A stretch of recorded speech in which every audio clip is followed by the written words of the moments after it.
Hello everyone and welcome back to Local Liberty. This is Brian and Shane. We are continuing the conversation about individual liberty in our community.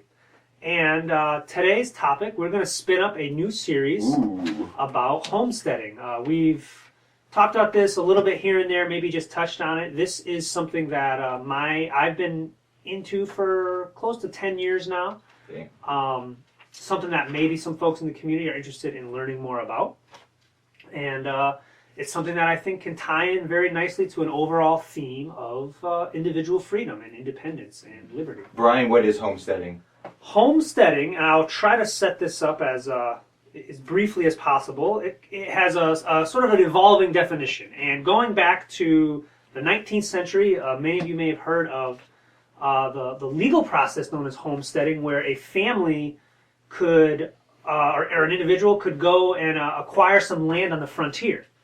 And then they would have to improve the land and do something with it, settle on it, make a farm, make a business, or do something. Typically, this was agriculture, so they'd turn it into an active farm. And then after 5 years or so, they would meet some requirements, and then they were the legitimate owners of that property, which was formerly owned by the government. So that was homesteading as it meant 200 years ago. That's a really interesting process too. How for decades that was something people did. That was the thing. You're growing up. You're like, what am I going to do in my life? You know what? I'm going to go out west. I'm going to find some land. I'm going to improve. I'm going to build a farm. That was an option for people for decades. It was, and my kids we're 6 books into the Little House on the Prairie series, which was written in that era or written about that era, talking about a family that went to several different places, homesteading different properties, most of which unsuccessfully. But it's an awesome story. I highly recommend it for anybody that wants to read about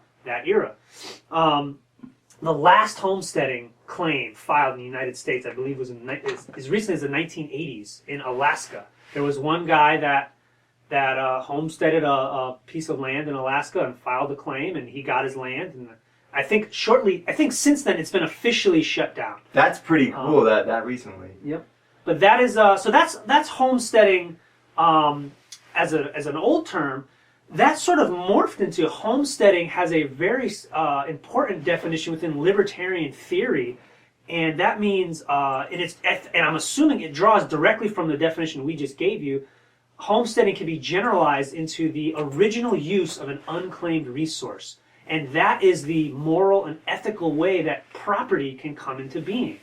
And I think you can broaden that definition to things beyond land. Like, it makes sense in the 1860s, somebody moving to unclaimed land and turning it into a farm, and in the John Locke tradition, mixing their labor with the land, and now they have property. But you can generalize that to anything else. Like, you can take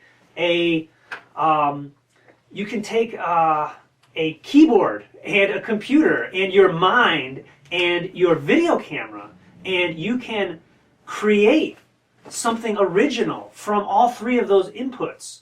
And that, in effect, that's homesteading. You created something as you were the first user of that property, and that sort of extrapolates into a very general principle as to how people can legitimately acquire property.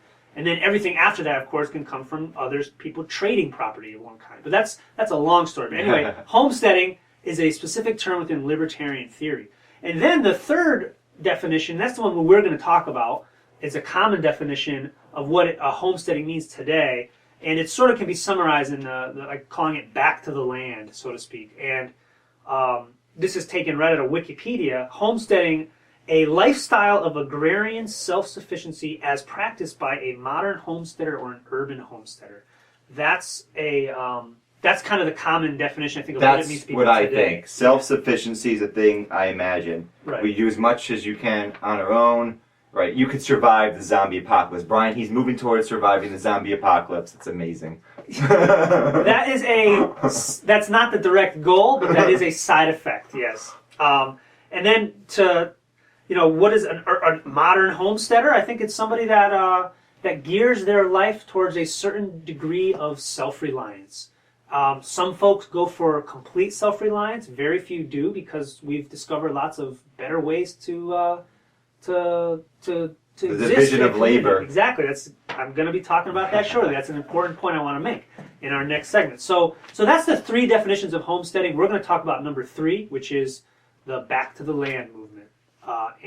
We hope, and also our goal with this series is to share some local information with anybody that's interested in learning more about gardening, maybe raising a few chickens. My wife and I and my family, we've been doing this for about 10 years. We've got a lot of information together.